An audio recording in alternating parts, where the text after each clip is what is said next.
کے لیے مل کر بآواز بلند درود پڑھ دیے۔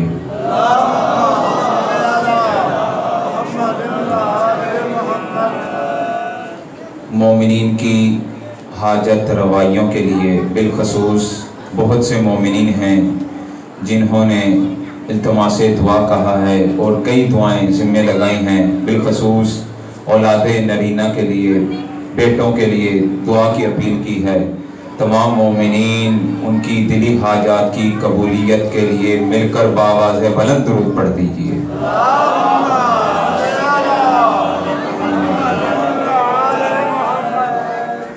اپنے اپنی شرعی حاجات کی قبولیت کے لیے بلند آواز سے درود پڑھ دیجئے۔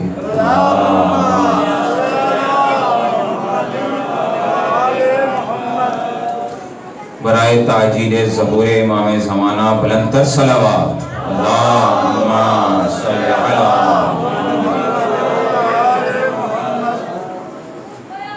اعوذ باللہ السمیع العلیم من الشیطان اللعین الرجیم، بسم اللہ الرحمن الرحیم، الحمدللہ الذی لا یبلغ مدحتہ القائلون ولا يحصي نعماءه العادون ولا يؤتي حقه المجتهدون الذي لا يدركه بعد الهمم ولا يناله غوث الفتن الذي ليس لصفته حد محدود ولا نعت موجود ولا وقت معدود ولا أجل ممدود فطر الخلائق بقدرته ونشر الرياح برحمته ثم الصلاة والسلام والتحية والإكرام على أفضل الموجودات الرسول المسدد والمصطفى الأمجد المحمود الأحمد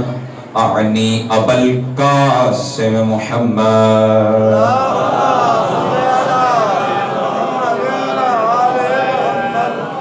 وعلى آلہ الطیبین الطاہرین المعصومین الذین اذھب اللہ عنہم الرجس وطہرہم تطہیرا۔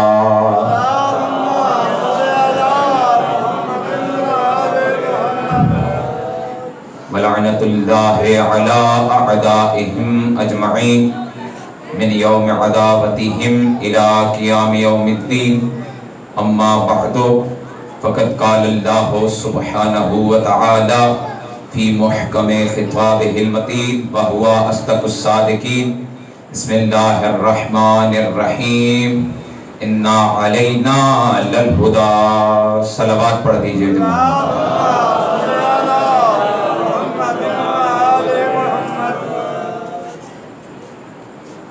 ایک منٹ کی تمہیدی گفتگو۔ پروردگار عالم قرآن میں ارشاد فرماتا ہے اِنَّ عَلَيْنَا لَلْہُدَىٰ، ہدایت کی تمام تر ذمہ داریاں ہماری ہیں۔ ہم نے ہدایت کے لیے ایک مثال ذکر کی تھی کہ جس میں دو صفات تھیں، دو کردار تھے، ایک شیطان کا تھا، ایک آدم کا تھا۔ ابلیس نے ہدایت کو ٹھکرا دیا، آدم نے ہدایت کو قبول کر لیا۔ اللہ تعالیٰ نے آدم کو نبوت عطا کی، ابلیس کو کافرین میں سے کر دیا۔ ہماری گفتگو اسی موضوع پہ ہو رہی تھی، لیکن گفتگو کا کچھ رخ میں نے بدلا تھا، مثال بدلی تھی، اور ہماری بات کل ہو رہی تھی حضرت نوح پہ اور پنجتن پاک پہ۔ کل حضرت نوح اور 5 ہستیوں کے متعلق گفتگو ہو رہی تھی۔ انشاءاللہ ہم اپنی پرانی مثال پہ واپس آئیں گے، لیکن پہلے اس مثال کو ہم ختم کر لیں۔ ہم نے نوح کے بارے میں بحث کی کہ پروردگار نے نوح سے کہا اے نوح کشتی بناؤ، ہم عذاب نازل کریں گے۔ نوح نے اپنی زوجہ سے کہا سوار ہو جاؤ، اس نے انکار کر دیا۔ قرآن نے کہا کہ وہ ہلاک ہو گئی۔ نوح نے اپنے بیٹے سے کہا کہ ارکب معنا، اے بیٹے ہمارے ساتھ کشتی پہ سوار ہو جاؤ۔ بیٹے نے انکار کیا، اللہ نے کہا انہو لیسا من اہلک، اے نوح اس کے لیے گریہ و زاری مت کرنا، اس کے لیے دعائے مغفرت مت کرنا، انہو لیسا من اہلک، اے نوح یہ تیرے اہل میں سے نہیں ہے، اے نوح یہ تیرے اہل میں سے نہیں ہے۔ اب آیہ مباہلہ کو آیہ نوح کے ساتھ ملاتے ہیں، آیہ مباہلہ کو آیہ نوح کے ساتھ ملاتے ہیں ایک نتیجہ دینے کے لیے۔ پروردگار قرآن میں ارشاد فرماتا ہے فَمَنْ حَاجَّكَ فِيهِ مِنْ بَعْدِ مَا جَاءَكَ مِنَ الْعِلْمِ فَقُلْ تَعَالَوْا نَدْعُ أَبْنَاءَنَا وَأَبْنَاءَكُمْ وَنِسَاءَنَا وَنِسَاءَكُمْ وَأَنفُسَنَا وَأَنفُسَكُمْ ثُمَّ نَبْتَهِلْ فَنَجْعَلْ لَعْنَةَ اللَّهِ عَلَى الْكَاذِبِينَ۔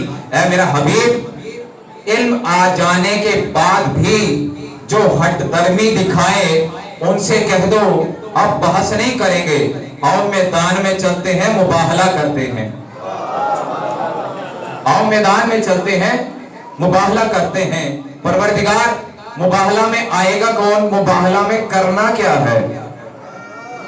میدان میں آئے گا کون اور وہاں جا کے کرنا کیا ہے؟ پروردگار فرماتا ہے فَقُلْ تَعَالَوْا نَدْعُ أَبْنَاءَنَا وَأَبْنَاءَكُمْ، ان سے کہہ دو ہم اپنے بیٹوں کو بلاتے ہیں، تم اپنے بیٹوں کو بلاؤ۔ کس کو بلاتے ہیں؟ اپنے بیٹوں کو۔ فَقُلْ تَعَالَوْا نَدْعُ أَبْنَاءَنَا وَأَبْنَاءَكُمْ وَنِسَاءَنَا وَنِسَاءَكُمْ وَأَنفُسَنَا وَأَنفُسَكُمْ، ہم اپنے بیٹوں کو بلاتے ہیں تم اپنے بیٹوں کو بلاؤ، ہم اپنی بیٹیوں کو بلاتے ہیں تم اپنی بیٹیوں کو بلاؤ، ہم اپنے نفسوں کو بلاتے ہیں۔ یا کہہ دو، پروردگار کہتا ہے رسول کہہ دو ان سے میں اپنے جیسے کو لاؤں گا، تم اپنے جیسے لے آنا۔ انفسنا حیدری،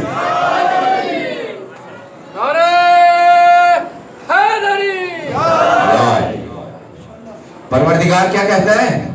انفسنا وانفسکم، ہم اپنے نفس کو بلائیں گے، ہم اپنے نفس کو لائیں گے، تم اپنے نفس کو لاؤ۔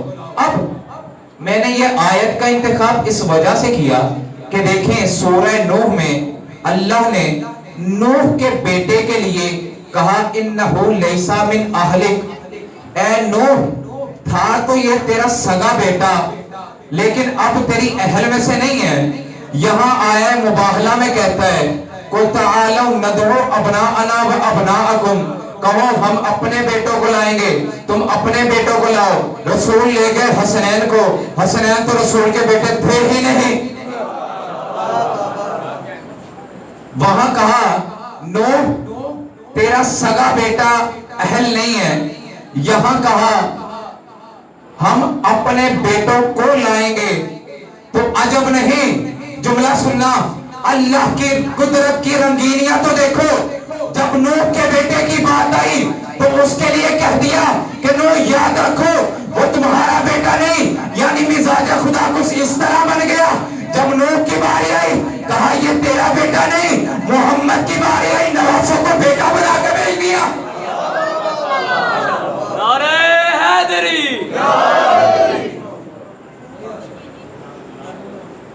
جب نوح کی باری آئی سگے بیٹوں کو کہہ دیا کہ نوح یہ تیرا بیٹا نہیں ہے۔ جب محمد کی باری آئی نواسوں کے بارے میں کہہ دیا کہ جا انہیں بیٹا بنا کے لے جا۔ قرآن کی آیت ہے، الفاظ ہیں۔ اچھا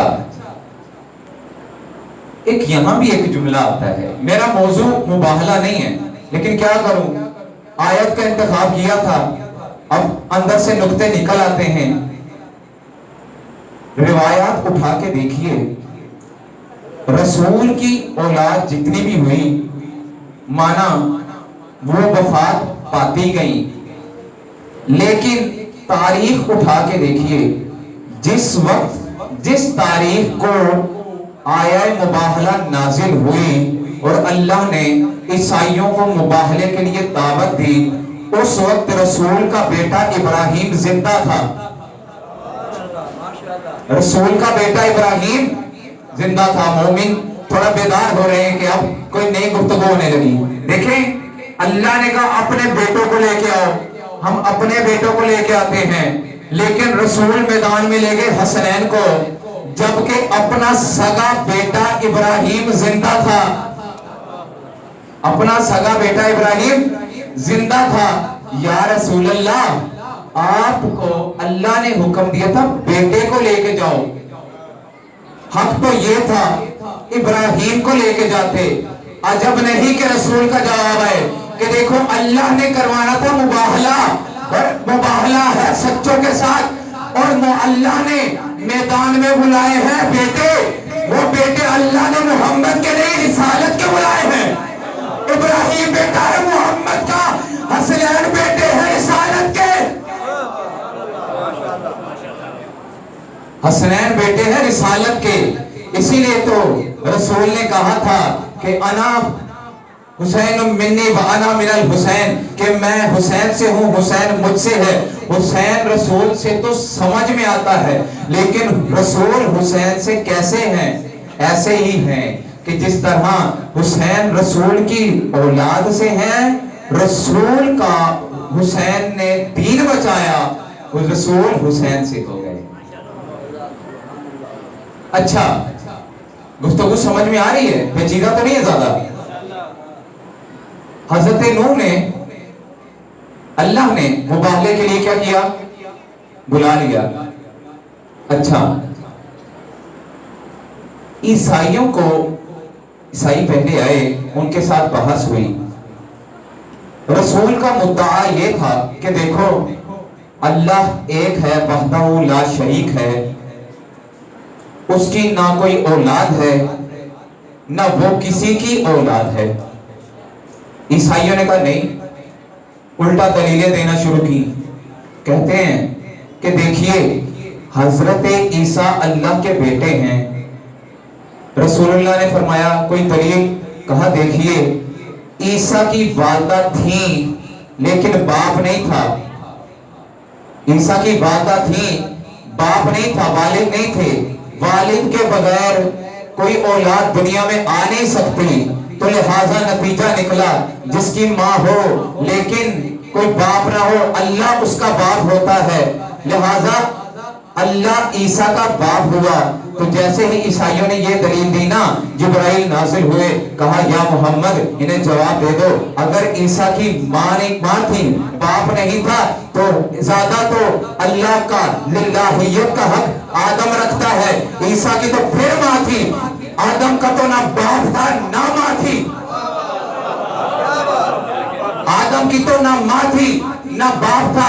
اگر یہی دلیل رکھنی ہے تو آدم کو اللہ مان لو. جب اس کا جواب نہیں پایا نا تو کہتے یا رسول اللہ جو بھی ہو ہم آپ کے جواب سے مطمئن نہیں ہیں. جواب بھی نہیں دے پا رہے اور آگے سے یہ بھی کہہ رہے ہیں یا رسول اللہ ہم آپ کے جواب سے مطمئن نہیں. اللہ کی آیت نازل ہوئی, اے میرے حبیب اب یہ آپ سے ماننے والے نہیں ہیں, ان سے مباہلہ کر لو. مباہلہ کیا کرنا ہے پروردگار؟ دیکھو اب بیعت مانگنے کی ضرورت نہیں ہے, میدان میں جاؤ, جو تمہاری بات نہ مانے اس پہ لعنت بھیج کے اس سے جدا ہو جاؤ. اس پہ لعنت بھیج کر اس سے جدا ہو جاؤ. تو عزیزان محترم اللہ نے آیہ مباہلہ میں ہمیں اصول دے دیا کہ دیکھو اگر کوئی تمہاری سچی بات نہ مانے تو اس کو منوانے کی ضرورت نہیں ہے, اس پہ لعنت بھیج کے اس سے جدا ہو جایا کرو. ہم بھی تو آج تک یہی کرتے آ رہے ہیں, جو نہیں مانتا ہم اسے منواتے نہیں ہیں, ہم خود ہی زہرا کے قاتلوں پر لعنت بھیج کے جدا ہو جایا کرتے.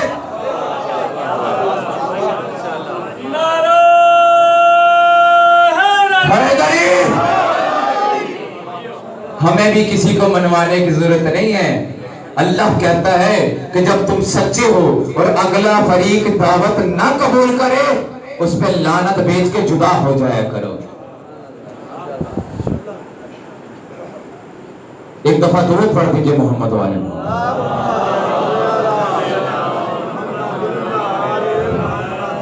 ہماری گفتگو ہو رہی تھی ہدایت اور گمراہی پہ، جس کی ہم نے مثال دی تھی آدم اور ابلیس کی۔ ابلیس کو اللہ نے کہا کہ دیکھو آدم کو سجدہ کرو، ابلیس نے کیا کہا؟ خلقتنی من نار و خلقتہ من طین، اے پروردگار تو نے مجھے آگ سے پیدا کیا اور آدم کو پیدا کیا مٹی سے، تو نے مجھے خلق کیا آگ سے، آدم کو پیدا کیا مٹی سے، آگ ہوتی ہے مٹی سے افضل، میں آدم کو سجدہ نہیں کروں گا، میں آدم کو سجدہ نہیں کروں گا۔ چلو ایک قانون جو ابلیس بھی جانتا تھا کہ اگر افضل ہو تو اپنے سے کمتر کی خلافت کو قبول نہیں کرتے، اگر خود افضل ہو تو اپنے سے کمتر کی خلافت کو قبول نہیں کرتے۔ لیکن ابلیس یہ نہیں جانتا تھا کہ اللہ کا حکم ہے، اللہ نے حکم دیا تھا اپنی نسبت سے، اللہ نے کہا کہ اے ابلیس سجدہ کرو، لیکن ابلیس نے کہا نہیں پروردگار میں افضل ہوں اور یہ کمتر ہے، میں اسے سجدہ نہیں کروں گا۔ ابلیس نے اتنا قانون مان لیا کہ جب میں افضل ہوں تو میں اپنے سے کمتر کو نہیں مانوں گا۔ ارے مسلمانوں عجیب ہو آپ لوگ بھی، ارے کہتے ہو علی نے کسی کی فلاں کی خلافت کو قبول کر لیا تھا، ارے دیکھو قرآن میں خود کہتا ہے خدا کہ دیکھو ابلیس نے آدم کی خلافت کو قبول نہیں کیا تھا۔ تو ایک جملہ سنتے جاؤ، جب ابلیس باطل پہ ہوتے ہوئے آدم کی خلافت کو قبول نہ کرے تو علی حق پہ ہوتے ہوئے فلاں کی خلافت کو کیسے قبول کر سکتا ہے؟ جب ابلیس کو پتا ہے کہ میں افضل ہوں، میں اپنے سے کمتر پہ اکتفا نہیں کر سکتا، تو علی جیسی ہستی بلا اپنے سے کمتر کی خلافت کو کیسے قبول کر سکتی ہے؟ یہ مت کبھی اپنے ذہن میں لانا کہ علی نے فلاں کی بیعت کر لی، علی نے فلاں کو خلیفہ مان لیا۔ خاموشی اور ہوتی ہے، بیعت اور ہوتی ہے۔ ایک دفعہ درود پڑھ دیجئے محمد علیہ۔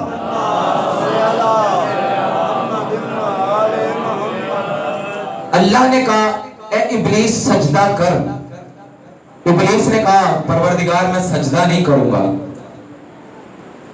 وجہ کیا بتائی؟ پروردگار تو نے بنایا ہے اسے مٹی سے، آدم کو بنایا مٹی سے، اللہ کہہ رہے دیکھ میں تجھے سجدہ کرنے کا حکم دے رہا ہوں اپنی نسبت کی وجہ سے، چونکہ میں کہہ رہا ہوں اس لیے تو سجدہ کر۔ ابلیس نے یہ نہیں دیکھا کہ کون کہہ رہا ہے، ابلیس نے یہ دیکھا کہ کیا کہہ رہا ہے۔ ابلیس نے کہا کہ اللہ یہ بنا ہے مٹی سے، میں اسے سجدہ نہیں کروں گا۔ اللہ نے نگاہ کی نسبت پہ، ابلیس نے نگاہ کی مادے پہ کہ یہ بنا ہے مٹی سے۔ گفتگو سمجھ میں آ رہی ہے؟ مشکل نہیں ہے۔ اللہ نے نگاہ کی نسبت پہ کہ دیکھو میری وجہ سے سجدہ کرو، ابلیس نے انکار کیا مادے کو دیکھ کر کہ یہ بنا مٹی سے، میں سجدہ نہیں کروں گا۔ تو ہمیں قانون مل گیا کہ دیکھو جو نسبت کو دیکھ کے قبول کر لے اللہ کا پیروکار ہوتا ہے، جو مادے کو دیکھ کر انکار کر دے ابلیس کا پیروکار ہوتا ہے۔ اب یہ جملہ میں نے اس وجہ سے کہا تاکہ آج ایک مسئلہ ہے مسلمانوں میں جو آج تک حل نہیں ہو پا رہا۔ جب دیکھتے ہیں تابوت نکلا، جب دیکھتے ہیں علم نکلا، جب دیکھتے ہیں تازیہ نکلا، جب دیکھتے ہیں جھولا نکلا، جب دیکھتے ہیں زلزلہ نکلا، دیکھتے ہی مسلمانوں پہ مومنین پہ فتوے بھرنا شروع کر دیتے ہیں کہ یہ کیا کر رہے ہو، یہ بدعت ہے، اسے چوم رہے ہو، دیکھو یہ مسلمان کیا کر رہے ہیں، کپڑے کو چوم رہے ہیں، لکڑیوں کو چوم رہے ہیں۔ ہم کہتے ہیں اللہ کے ابلیس کے ساتھ اس بات کو سمجھ لو، تمہیں ہمارا فعل سمجھ میں آ جائے گا کہ دیکھو ہم کپڑے کو نہیں چومتے، ہم اس لیے نہیں چومتے کہ کپڑا ہے، ہم یہ نہیں کہتے کپڑا آ گیا جلدی جلدی چوم لو، یہ جلدی جلدی لکڑی آ گئی ہے اسے چوم لو، ہم تو یہ کہتے ہیں عباس کا علم ہے جلدی سے چوم لو، ہم تو یہ کہتے ہیں کہ شبیہ ذوالجناح ہے جلدی سے چوم لو، ہم یہ نہیں کہتے لکڑی ہے جلدی سے چوم لو، ہم تو یہ کہتے ہیں کہ یہ تابوت ہے، تعزیہ ہے، جلدی سے چوم لو۔ میں نے پہلے کہا کہ دیکھو جو نسبت پہ نگاہ کرتا ہے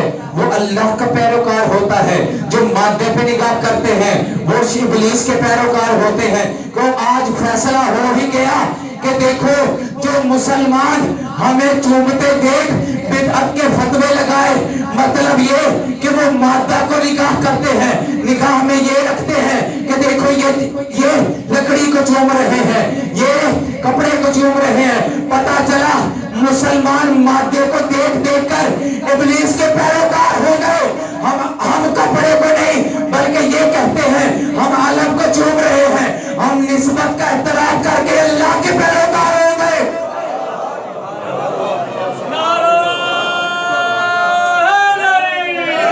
تھوڑا ہاتھ بلند کر کے نعرہ حیدری۔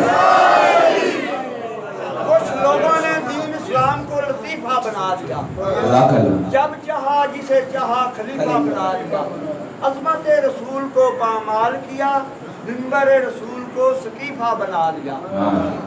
نعرہ حیدری۔ سمجھ میں آئی نا بات؟ ہم تعزیہ کیوں نکالتے ہیں، ہم ذوالجناح کیوں نکالتے ہیں، ہم علم کیوں نکالتے ہیں؟ جوانوں اس بات کو یاد رکھنا، اگر کوئی تمہیں چوک پہ کھڑا ہو کے کہہ دے کہ دیکھو تم بدعت پہ عمل کر رہے ہو، گھبرانا نہیں، اسے کہہ دینا ہم اللہ کے پیروکار ہیں، جو بدعت کے فتوے لگائے ابلیس کے پیروکار۔ گھبرایا نہ کرو، یہی منبر درسگاہ ہے، یہاں سے آ کر سیکھا کرو، ذہن میں رکھا کرو، انہیں جواب دے دیا کرو۔ ایک دفعہ درود پڑھ دیجئے محمد والے۔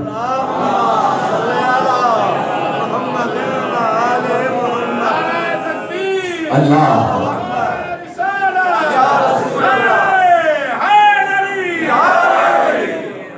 جزاک اللہ۔ پروردگار آپ کی حسن سماعت کو قبول فرمائے، علی علی کرنے والوں کے خدا ہاتھ کبھی کسی کمینے کے محتاج نہ کرے۔ عزیزان محترم، یہ تھی گفتگو، سمجھ میں آ رہی ہے نا؟ اللہ نے آدم کو تخلیق کیا، آدم کے بعد مرحلہ آیا تخلیق حوا کا، اللہ نے حوا کو پیدا کیا اور آدم کی زوجیت میں دے دیا۔ اللہ نے حوا کو پیدا کیا، آدم کی زوجیت میں دے دیا اور کہا اے آدم یہ آپ کی زوجہ ہیں، مگر میں نے جو شریعت بنائی ہے اس میں ایک قانون رکھا ہے کہ دیکھو بیوی تب تک حلال نہیں ہوگی جب تک حق مہر ادا نہیں کرو گے۔ آج تک مسلمان حق مہر ادا کرتے ہیں نا، کہ دیکھو یہ حوا تمہارے لیے تب تک حلال نہیں ہوگی جب تک حق مہر ادا نہ کر دو۔ آدم نے کہا پروردگار تو ہی بتا دے حق مہر کیا ہے، حق مہر کیا ہے؟ معارج النبوہ کتاب کا حوالہ دے رہا ہوں عزیزان محترم، یہ نہ کہیے گا کہ اپنی طرف سے پڑھ کے جا رہا ہوں۔ معارج النبوہ کتاب کا نام ہے، اس میں حوالہ درج ہے، آپ دیکھ لیجئے گا۔ اللہ نے کہا آدم حق مہر ادا کرو پھر زوجہ حلال ہوگی۔ آدم نے کہا اللہ تو ہی حق مہر بتا دے، حق مہر کیا ہے؟ اللہ نے کہا دیکھو تمہارا حق مہر یہی ہے، 5 دن پہ درود پاک پڑھ دو۔ حق مہر کیا ہے؟ 5 دن پاک پہ درود پڑھ دو، یہ تمہارا ہے حق مہر۔ تو عجب نہیں، میں کہتا ہوں مجھے لطف ہی آ گیا یہ پڑھ کے کہ دیکھو ہم نے، اللہ نے کیا کہا آدم تمہارا حق مہر ہے 5 دن پہ پڑھنا درود۔ تمہارا حق مہر کیا ہے؟ 5 دن پہ درود پڑھو، زوجہ تمہارے لیے حلال ہو جائے گی۔ ارے ادھر آدم کی زوجہ ان 5 ہستیوں کے نام پہ درود پڑھنے سے حلال ہو رہی ہے، ادھر عجیب مسلمان ہے ان 5 کا نام سننے سے نکاح ٹوٹ جاتے ہیں۔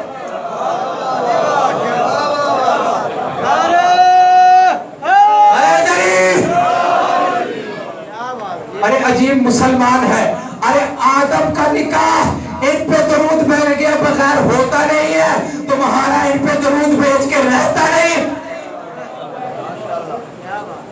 عجیب مسلمان ہو, اپنے باپ کے دین کو نہیں مانتے. ارے آدم کی زوجہ کون تھی؟ حوا. حلال کیسے ہوئی؟ درود بھیجنے سے. درود پڑھ دیجیے محمد والے میں.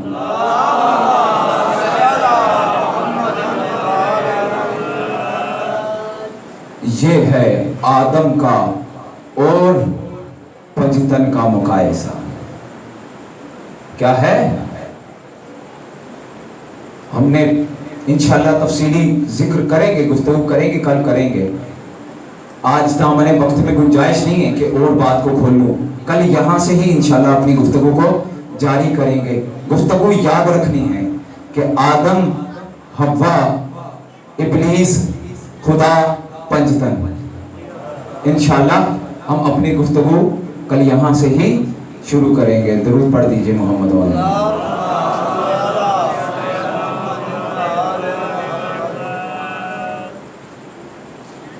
بس نزادارو, وقت تمام ہوا چاہتا ہے.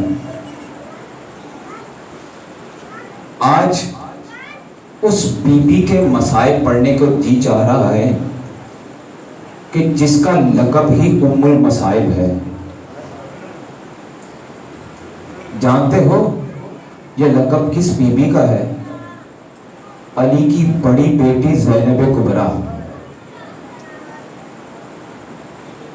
زینب کبریٰ وہ بیٹی ہے علی کی زندگی میں بڑے نازوں سے پلی ہے, لیکن لقب پھر بھی ام المصائب ہے. یہ واحد وہ بی بی ہے بچپن سے لے کر جب تک زندہ رہی ہے نا, تب تک مصیبتوں پہ مصیبتیں نازل ہوتی رہی ہیں. سنو گے عزادارو, ابھی بچپنے کا عالم تھا, ماں کو دربار جاتا دیکھا تھا زینب نے. ابھی بچپن کا عالم تھا, ماں زہرا کو دربار جاتا دیکھا تھا, اور جب زہرا دربار سے لوٹی ہے نا, اتنی معصوم تھی, دیکھ کے ماں کو پہچانا نہیں کہ یہ ماں زہرا آ گئی. ارے جب ماں کے بالوں کی سفیدی کو دیکھا نا, کہا اماں یہ کیا ہو گیا؟ ارے دربار میں یہ ہو گیا آپ کے ساتھ. زہرا نے کہا بیٹا میں ایک منافق کے دربار میں گئی ہوں, لیکن یاد رکھنا ایک وقت ایسا آئے گا تجھے شرابی کے دربار میں جانا پڑے گا.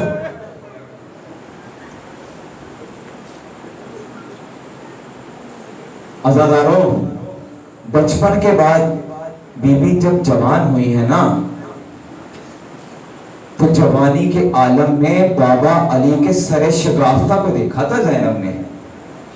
اور ابھی کچھ دن ہی گزرے تھے, کچھ گھڑیاں ہی گزرے تھی, کچھ ہی سال گزرے تھے کہ حسن بھائی کے جنازے پہ تیر لگتے دیکھے تھے زینب نے. میں کہوں گا واحد بی بی ہے جس کے دو عزیز بھائی تھے, ایک کا جنازہ تیروں پہ دیکھا تھا اور ایک کے جنازے پہ تیر دیکھے تھے.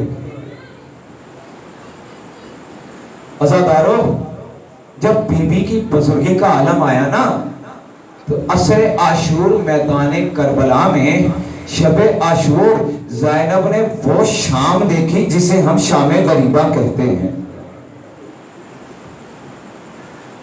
عزادارو, دو مصائب کی منزلیں مجھے پڑھنے دو. آج روز عاشور تھا, جب زہرا کا لال زین سے زمین پہ آیا نا, تو امام باقر فرماتے ہیں کہ میرے جد پہ اس طرح لوگوں نے حملہ کیا کہ جس کے ہاتھ میں تلوار تھی اس نے تلوار سے حملہ کیا, جس کے ہاتھ میں نیزہ تھا اس نے نیزوں سے حسین پہ وار کیا, جس کے ہاتھ میں تیر تھے اس نے تیروں کی برسات کی حسین پہ.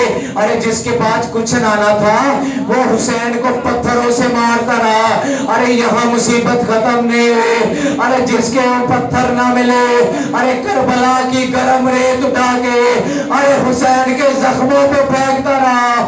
ارے جب زینب نے دیکھا نا بھیا کی یہ حالت ہے, ایک مرتبہ میدان میں آئی اور دیکھ کے کہا ارے جب لاشے کی یہ حالت دیکھی نا زینب نے کہا انت اخی، کیا آپ ہیں میرے ماں جائے حسین ہو؟ ایک دفعہ جب حسین نے بہن کو دیکھا نا کہا، یہ نہیں کہا ہاں میں حسین ہوں، ایک دفعہ زینب کو دیکھ کے کہا یا زینب ارجعی الی الخیام، اے زینب خیام میں واپس چلے جا، ابھی شمر آتا ہوگا، ارے میرے سر سے امامہ اتارے گا، ارے میری زلفوں پہ ارے اپنے ہاتھ کو ڈالے گا، ارے زینب تم سے برداشت نہ ہوگا۔ ارے عزادارو بس ختم کیا مصائب، دو منزلیں پڑھنے دو۔ جب کربلا سے واپسی مدینہ پہنچے ہیں نا، زینب نے سید سجاد سے کہا بیٹا سجاد مجھے ایک مرتبہ نانا رسول اللہ کے مزار پہ لے جاؤ۔ ارے سید سجاد نانا کے مزار پہ لے کے آئے زینب کبریٰ کو۔ زینب کبریٰ نے آ کر ایک دفعہ نانا سے مصائب کو بیان کرنا شروع کیا۔ زینب کبریٰ کہتی ہیں نانا اس امت نے تیرے حسین کو قتل کر دیا، ارے نانا میں 70 قدم سے دیکھ رہی تھی، ارے نانا تیرے حسین پہ خنجر چلا، ارے نانا تیرے حسین کا سر تن سے جدا کیا۔ ارے عزادارہ سنیں گے، روایت کہتی ہے زینب کبریٰ نے جب یہ مسائل بیان کیے نا، ارے مجمع اکٹھا ہو گیا، ارے مدینے والوں کے رونے کی آواز اتنی بلند ہوئے کہ زینب کی آواز دب گئی۔ ارے جب آواز تھوڑی تھمی نا، ارے جب رونے والے خاموش ہو گئے نا، زینب نے اتنا درد بھرا جھولا کہا نانا اگر یہ مجمع نہ ہوتا، ارے میں اپنے بازوؤں سے چادر ہٹا کے دکھاتی، ارے نانا ارے زینب کو تازیانے مارے گئے، ارے زینب کے ہاتھ میں رسیاں باندھی۔ عزادارو بس آخری منزل پڑھنے دو۔ ارے نانا کے روزے سے ودا کیا نا، ارے زینب کہتی ہے بیٹا سجاد اب مجھے اماں زہرا کے مزار پہ لے جاؤ۔ ارے جیسے ہی ماں زہرا کے مزار پہ آئے، کوئی نوحہ نہیں پڑا، ارے اپنا سامان کھولا، ایک مرتبہ ایک خون آلود کرتا نکالا اور قبر پہ بچھایا۔ ارے قبر پہ بچھانا تھا، قبر پہ لرزہ طاری ہوا، ایک بی بی قبر میں تڑپ گئے۔ جب قبر کو تڑپتا دیکھا، ارے زینب کی صدا آئی اماں تجھ سے قبر میں ایک کرتا برداشت ہوا، اماں میں 70 قدم سے دیکھتی رہی، ارے شمر خنجر چلاتا رہا، اماں میں صدا لاتی رہی، ارے نہ مار، ارے میری ماں نے چکیا پیس کے پالا۔